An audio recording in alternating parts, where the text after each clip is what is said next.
Pagpalang umaga po sa ating lahat. Ito po ay ang ating pagtalakay, no? Bilang tugon na rin natin doon sa isang nailagay sa FB post kaugnay ng karanasan sa paglilingkod. Tama naman po yun na kailangan ang karanasan o experience bago po tayo mahalal sa anumang public position o public office, ika nga. Halimbawa sa mayor. Pero ano po ang dalawang klase o uri ng karanasan? Una po ay tinatawag natin direkta o direct. Parsan, ika nga. Halimbawa, ikaw po ay tumakbo at nahalal at nagkaroon ka ng pagkakataon na umupo bilang isang public official, halimbawa bilang mayor, yan tinatawag nilang direktang karanasan. Katulad ni Mayor Christie na nahalal bilang mayor at ngayon po ay nasa ikatlong termino bilang First Lady City Mayor after 228 years. That's the record. Anyway, ano naman yung pangalawang klase uri ng karanasan sa paglilingkod o isang public official for that matter? Ito po yung tinatawag ng indirect. Ibig sabihin, nakuha natin yung ating karanasan o kaalaman, experience o knowledge sa public service dahil meron po tayong tinatawag na direct access. Meron po tayong tinatawag na nakuwang impormasyon, kaalaman o karanasan bagamat hindi ka mismo nakaupo sa tinatawag nating administrative matters o yung usaping paglilingkod. Halimbawa, si Mayor Christie, asawa niya si Boss Vic Angeles, katuwang kaagapay, no, kabiyak ng ating buting Mayor Christie Angeles, si Kuya Boss Vic Angeles.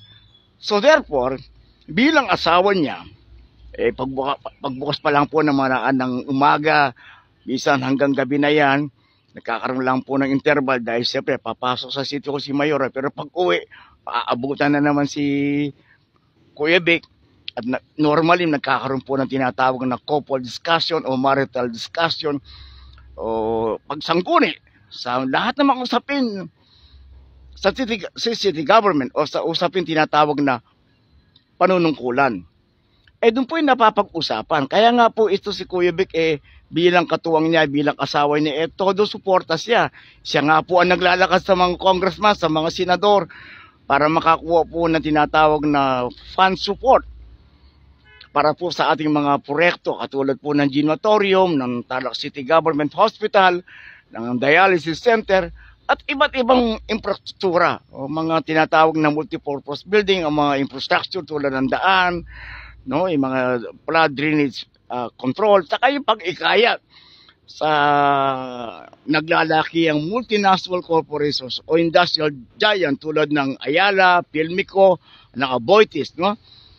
Yan po ay patunay at malinaw na pruweba na kung saan ay meron pong tinatawag na direktang karanasan o pakikipag-ugnayan o partisipasyon si Kuya Vic sa tinatawag na pamamahala ng city government. Lalo na po sa usaping mga proyekto at programa na tunay naman pinakinabangan at naipatayo at pinakikinabangan na ng ating mga kababayan tulad ng gymnatorium na nabanggit natin kanina, yung Tarlac City General Hospital na ni isang kusing wala po tayong ginastos o kinuha sa kaban ng bayan. So malinaw po yun. Sana po na nakaambag po tayo sa pagpapalinaw na dalawang klase ang uri ng karanasan na tinutukoy natin o na bagamat hindi po naging direktang patama, pero yun na rin po ang ibig sabihin nun na kailangan ang isang karanasan sa isang public official para siya po ay mas epektibo sa kanyang paglilingkod o pamamahala. Ibig sabihin kailangan ay meron siyang tinatawag na karanasan. So in this case, sa usaping ito, si Kuya Vic ay meron po siyang tinatawag na access, no? Meron siyang direktang partisipasyon sa pamamahala ng city government dahil sa katuwang niya, kabiyak niya at kaagapay niya si Mayor Christie Angeles sa lahat ng mga programa at serbisyo na inilunsad ng ating city government of Tarlac na tunay namang pinakinabangan at pinakikinabangan ng ating mga mamamayang Tarlaceño tulad ng Angel Care Program, no, yung dialysis center, yung gymnatorium, Tarlac City General Hospital, at saka yung People's Day na kung saan po talagang dinudumog po ng ating mga kababayan si Mayor Christy Angeles ng ating mga kababayan upang humingi po ng antabay at tulong medical at serbisyong pantao. Malinaw po yun, kaya nga po lubos ang paniniwala at pagtitiwala ng ating mga investors na nagnalaki ang multinational corporations sa pamumuno ni Mayor Christy Angeles na naging kaantabay. Naging kaagapay at katuwang ni Mayor Christy Angeles. Simula pa nung siya po ay umupo bilang at naanal na bilang board member ng unang pagpasok niya sa larangan at mundo ng politika. So malinaw po yan na ang ating Kuya Vic Angeles ay hindi po salat o hindi po siya nagkulang o meron po siyang sufisyenteng karanasan at tinatawag na partisipasyon sa liderato ni Mayora Christy Angeles. Kaya nga sinasabi po nila kung may kasabihan na behind the success of every woman is a man. Ito po ang malinaw na patunay. Sa likod po ng tagumpay sa pamumuno ni Mayora Christy Angeles, may isang tao. At yan po si Boss Vic Angeles. Dahil siya po ay unang-una kabiyak niya. Leadership starts in the home, ika nga, no?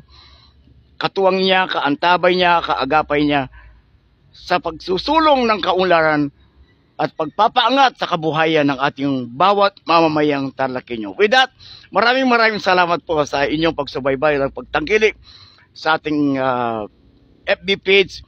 At ngayon po ay maglulunsad na rin po tayo ng isang panibagong YouTube channel, yung Politika at iba pa. No? Subaybayin po natin po yun. At maraming salamat po sa inyong patuloy na pagtangkilik at pagtitiwala. God bless po.